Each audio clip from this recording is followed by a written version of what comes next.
So imagine you are standing in an emergency room, and you're looking at a patient who presents this, like, complete medical paradox. Right, a total contradiction. Yeah, exactly.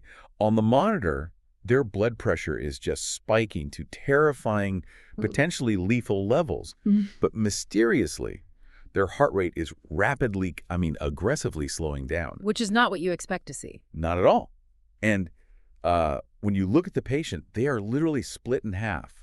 From the chest up, they are flushed, sweating profusely, complaining of this pounding, blinding headache. Yeah. But from the chest down, they're pale, their skin is freezing cold, and they've got severe goosebumps. It is a bizarre, terrifying presentation. Yeah. Because looking at them, you're essentially seeing a body at war with itself. Yeah. The vascular system is, well, it's effectively acting as two completely independent antagonistic networks just stitched together at the chest. And that split body presentation is the absolute classic fingerprint of a condition called Autonomic Dysreflexia, or AD. Right. It's a massive, life-threatening spinal cord emergency.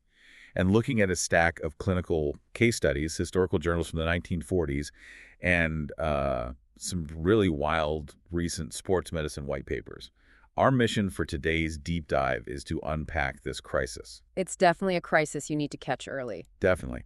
So we're going to explore the fascinating mechanics of how it works, its surprising origin story, how it's secretly weaponized in elite sports, which is mind-blowing, and most importantly, how you can recognize and reverse it before it's too late. Because the stakes are incredibly high here. Right, if you miss this, we're talking about seizures, retinal hemorrhage, strokes, myocardial infarction, or just death. Yeah. And it can happen in a matter of minutes. Yeah, it's one of those rare physiological events where the body's own defense mechanisms become a literal lethal threat. Which is terrifying. It is. To understand what's actually happening to that patient in the ER, we kind of have to look at the circuitry of the sympathetic nervous system. Right, the wiring.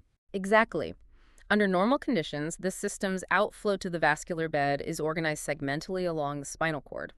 Basically from the first thoracic vertebra down to the second lumbar vertebra, so T1 to L2. Okay. And autonomic dysreflexia typically manifests in patients who have a spinal cord injury at or above the T6 level. Okay, let's unpack this because visualizing the circuitry really helps. I like to move away from the basic, biology textbook analogies. I look at this like a two-way radio or like a closed-loop feedback system that's failing to reach a critical subnet. I like that analogy. Right. So under normal circumstances, a noxious stimulus in the lower body, say a severely distended bladder, sends a danger signal up the ascending spinal tracts. The body's alarm players. Exactly. The brainstem registers that noxious stimulus, triggers a sympathetic vasoconstriction to manage the stress, but simultaneously sends inhibitory signals back down the descending pathways to, turn the alarm down and modulate the response. It maintains homeostasis. Yeah, but that two-way communication is the key. And that descending inhibitory signal, the turn it down message, is the vital piece of the architecture. And that is exactly what a high-level spinal cord lesion severs. So the feedback loop is just physically cut. Completely cut. Imagine a patient with a complete lesion above T6. That noxious stimulus below the injury still travels up the spinal cord, but it hits the lesion and essentially short circuits. Wow. It triggers a massive, unchecked reflex arc at the spinal level. The intact sympathetic nerves below the injury fire off this massive catecholamine surge. So it's just dumping adrenaline. Pretty much. You get intense vasoconstriction across a huge vascular bed. Right. The peripheral resistance skyrockets, and that is what drives the blood pressure to those astronomical levels. It's like hydraulic shock, like a water hammer effect in a massive plumbing grid. Yeah. All the valves below the chest suddenly slam shut. That's exactly what's happening mechanically. And the blood is squeezed out of the peripheral skin vessels, which perfectly explains the bottom half of the patient. They are pale, cold, and covered in goosebumps piloerection. Below the level of injury because the local sympathetic outflow is just going haywire. But here's where it gets really interesting. Okay. The brain is sitting above the lesion, right? And it's registering this catastrophic hypertension via the baroreceptors in the carotid sinus and the aortic arch. It knows the pressure's too high. It knows it's going to blow a vessel, but its descending communication line is severed, the brain's scrambling to deploy a workaround. Because it can't send a signal down the spine. Right. It realizes the descending spinal tracts are out of commission, so it leverages the only major parasympathetic pathway it has that bypasses the spinal cord entirely. Which is? The vagus nerve, or cranial nerve X. The brainstem uses the vagus nerve to heavily parasympathize the heart's sinoatrial node. Oh, I see. Hence the severe bradycardia. Exactly. The brain is literally slamming on the heart's emergency brakes to stop it from pumping against that insane peripheral resistance. Yes. And at the same time, the brain manages to send inhibitory signals to the sympathetic pathways that are above the level of the lesion. So it's trying to open whatever relief valves it can reach. Exactly. It dilates the blood vessels in the head, neck, and upper chest as wide as possible, desperately trying to create a low-resistance reservoir to bleed off all that pressure. And there is our physiological split. The vasodilation above the injury causes the pounding headache from the engorged cerebral vessels, the intense facial flushing, and the sweating. It's an incredible mechanical failure. It really is. Flushed above, pale below, pulse plummeting. But, I mean, if you're looking at this patient's chart in a busy ER, it's pretty easy to get tangled up between AD and all the other various shocks associated with spinal injuries, right? It is a very common diagnostic trap. Autonomic dysreflexia sits in a cluster of concepts that are, functionally distinct. Right. For instance, AD is fundamentally different from spinal shock. Which is what happens right after the injury, right? Yeah. Exactly. Spinal shock is the acute temporary state of flaccidity and a total loss of reflexes immediately following the initial trauma. AD actually cannot occur during spinal shock because the reflex arcs are completely suppressed. Yeah. AD is a hyperreflexic state that only emerges weeks or even months later once those spinal circuits reorganize and basically awaken. So it's essentially a rebound into hyperexcitability. Yeah. And that also separates it from neurogenic shock. Right. Because neurogenic shock is a distributive shock issue, isn't it? Correct. Neurogenic shock is characterized by a profound loss of sympathetic vascular tone, resulting in severe low blood pressure hypotension and bradycardia right after the injury. So it's almost the exact opposite. It is, in many ways, the physiological inverse of an AD crisis. You also have orthostatic hypotension, which is gravity-induced pooling due to compromised venous return, and poikilothermia, the inability to regulate temperature. Wow, okay. So AD is really the acute hypertensive outlier in that whole group. Exactly. It's the one spiking the pressure. So what does this all mean historically? Because, I mean, humans have been suffering catastrophic spinal injuries since the dawn of time, combat, falls, industrial accidents. Sure. Yet looking through the historical journals for this deep dive, this dramatic split body crisis wasn't systematically defined until 1947. Why did it take until the mid-20th century for modern medicine to document this? Well, if we connect this to the bigger picture, it actually reveals a pretty grim reality about early 20th century medicine. Oh. The reason autonomic dysreflexia wasn't documented before 1947 is that patients simply didn't survive long enough to transition out of spinal shock. Wait, really? Yeah. Prior to World War II, a severe spinal cord injury was essentially viewed as a palliative sentence. A death sentence. Pretty much. The prevailing medical dogma at the time was just sedation and immobilization. Bladders were either drained passively or just left to overflow. God, so they were dying of secondary complications. Yeah. Sepsis, renal failure, infected bed sores. The mortality rates were staggering. Most succumbed within weeks. So the physiological evolution of the injury never had time to progress to that hyperreflexic stage we were just talking about. Right, they never lived long enough for the reflexes to come back. Exactly. That paradigm only shifted when a neurologist named Ludwig Guttmann arrived on the scene. The guy at Stoke Mandeville. Yes. Guttmann was a Jewish neurosurgeon who fled Nazi Germany, and in 1944 he took over a newly created spinal injury center at Stoke Mandeville Hospital in England, treating paralyzed Allied servicemen. And from what I read, he practically went to war with the medical establishment at the time. Oh, he absolutely did. Guttmann refused to accept the systemic neglect. He introduced rigorous active management. Like what? He mandated turning patients every 2 hours to prevent tissue necrosis bed sores. He instituted strict schedule-based sterile catheterization to protect their kidneys. He essentially invented comprehensive spinal rehabilitation. Wow. And because of those interventions, alongside, the timely introduction of penicillin, these patients actually survived. Which is the profound irony here. Autonomic dysreflexia wasn't some new disease mutation. It was a latent physiological consequence unmasked by survival. Exactly. Discovered because patients survived. Guttmann and the physiologist Derek Witteridge published their landmark findings in the journal Brain in 1947 because, for the first time, a critical mass of patients lived long enough for doctors to notice the pattern. They saw the direct correlation between bladder distension and catastrophic hypertension. And that correlation remains the cornerstone of clinical management today, doesn't it? It does. Across all the modern literature, bladder distension is the undisputed primary trigger for an AD episode. Something as simple as a full bladder. A kinked indwelling catheter, an overfull collection bag, or simply a misvoiding schedule that accounts for the vast majority of these crises. And what's the second most common? The secondary culprit is typically gastrointestinal, specifically bowel impaction or severe constipation. Okay, but I have to play the skeptic for a second here, Go for it. because I'm sure you're wondering this too. If the patient is paralyzed, right, and they have zero sensation below the chest, how can a full bladder cause this massive pain response? It's a huge misconception, but it raises an important question regarding nociception versus conscious pain perception. Nociception meaning just the nerve detecting a stimulus. Exactly. The sensory nerves in the bladder wall or the bowel still detect the extreme stretch or irritation. Those afferent signals still travel to the dorsal horn of the spinal cord. But they don't reach the brain. Right. Instead of continuing up to the somatosensory cortex for you to consciously register, ouch, pain, the signal gets trapped at the lesion, and it synapses directly with the sympathetic efferents. So it's entirely a spinal level circuit. Completely. A completely insensate bladder one you can't feel at all will trigger a lethal episode that the patient never actually felt coming. The nociception is real, even if the perception is absent. The body is screaming, but the brain's intercom is off. That is a perfect way to put it. Which actually leads to one of the most staggering things in the sports medicine white papers we reviewed. Because if you understand that this is a predictable mechanical spinal loop, Uh-oh. I don't know where you're going with this. someone who understands that loop could intentionally trigger it.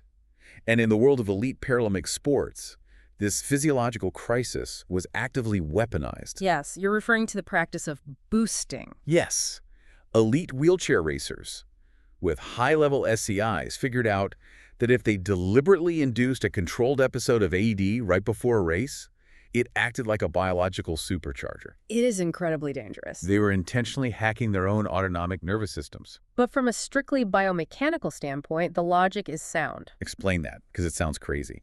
Well, by purposefully triggering the reflex arc, for instance, by clamping their catheter to overfill the bladder, painfully over-tightening leg straps, or even, in some cases, sitting on a sharp object. Oof, sitting on something sharp. Yes, just to generate that noxious stimulus.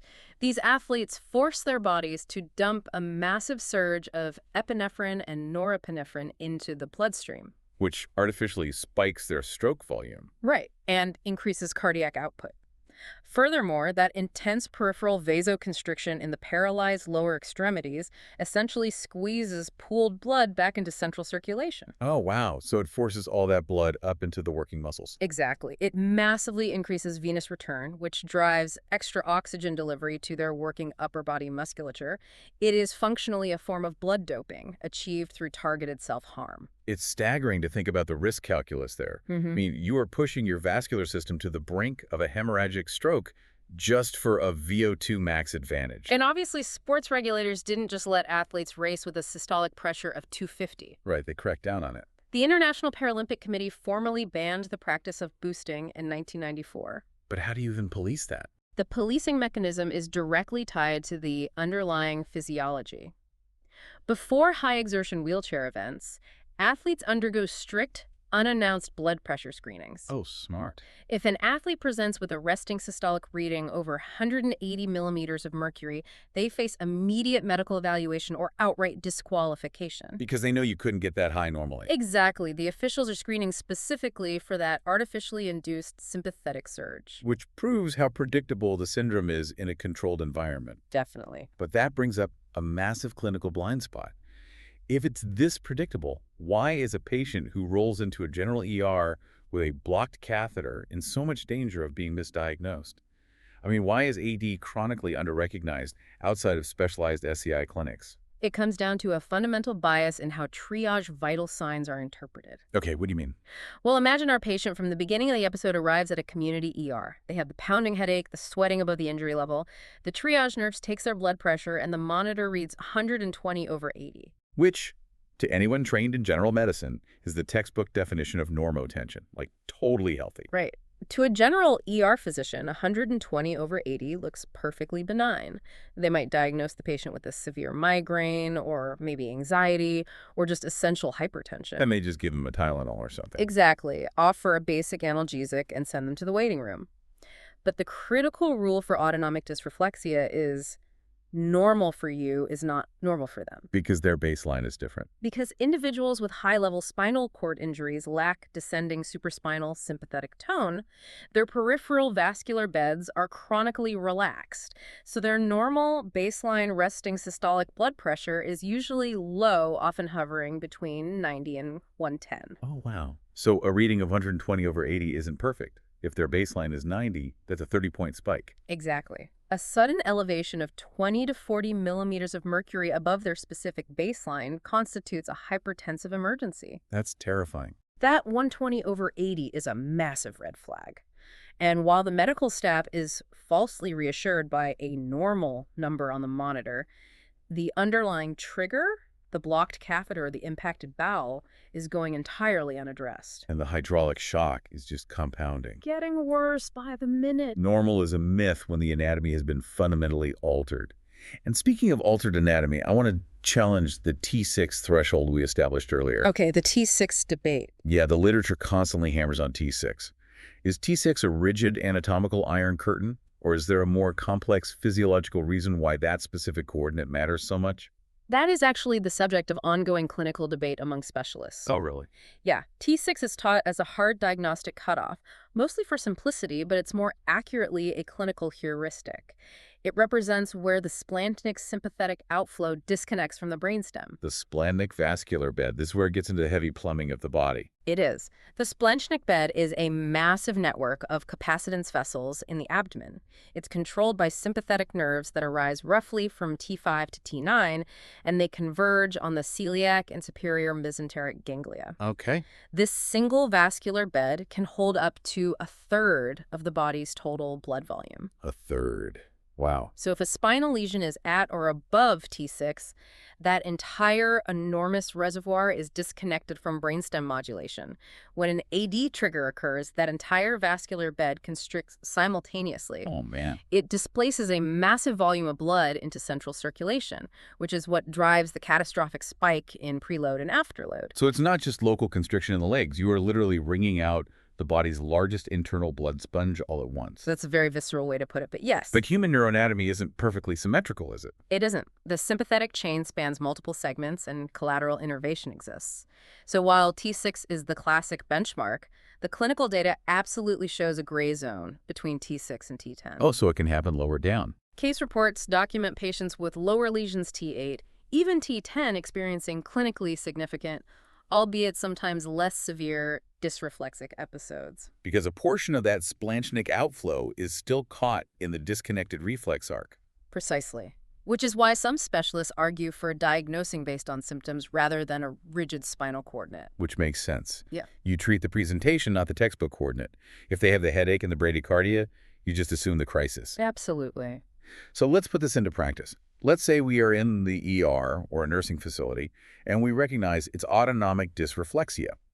Given that this is fundamentally a mechanical plumbing issue caused by a trapped noxious stimulus, I'm guessing the first move isn't reaching for a systemic antihypertensive pill. No, the clinical mantra here is sit them up before you dose them up. Sit them up. Okay. Pharmacological intervention is a backup, not the first move. Your immediate, absolute first-line action is positional orthostatic offloading. Because they lack descending vascular tone, gravity is actually your best friend.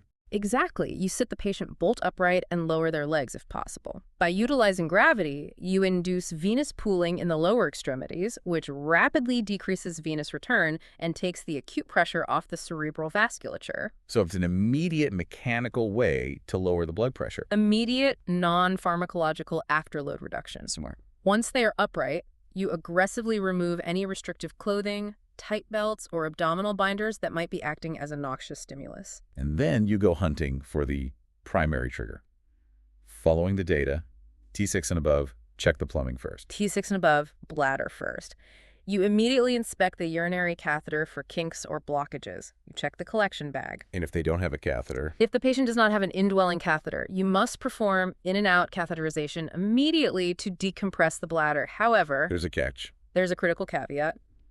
You must use generous amounts of topical anesthetic like lidocaine jelly.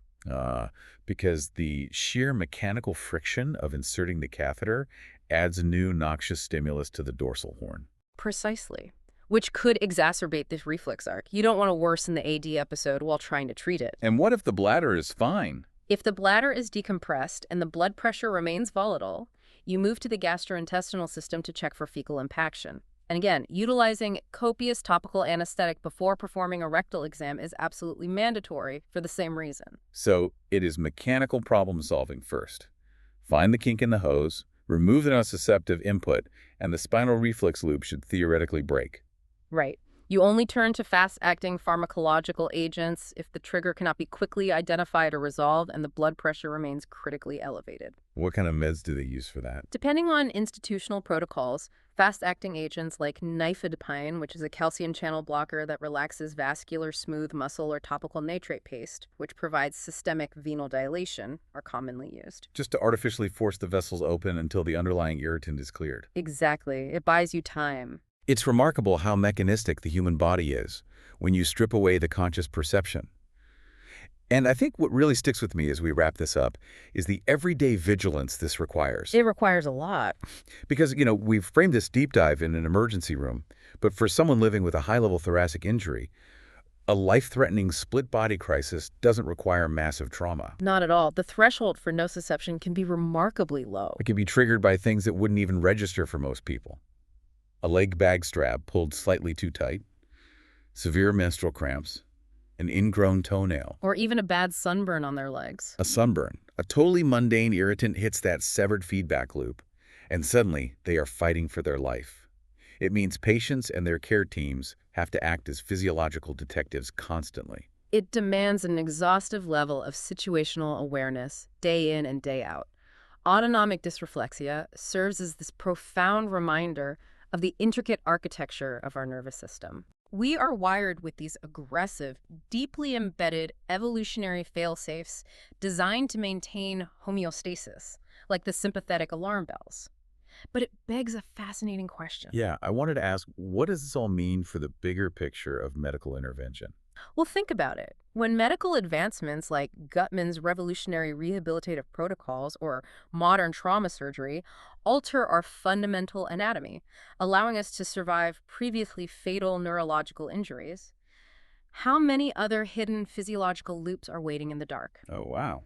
We successfully solved the acute survival problem of spinal cord injuries, but in doing so, we unmasked a latent biological circuit that we never knew existed. Because no one had ever lived long enough for us to see it. Exactly. It makes you wonder what other well-intentioned physiological fail-safes might become our greatest vulnerabilities as medicine continues to push the boundaries of human survival. The alarms we haven't even heard yet. That is a thought that will definitely linger long after this deep dive. It's a lot to mull over. It really is. Well, just remember the clinical triad. Flushed above, pale below, pulse plummeting. Catch the baseline, utilize gravity, and hunt for the trigger.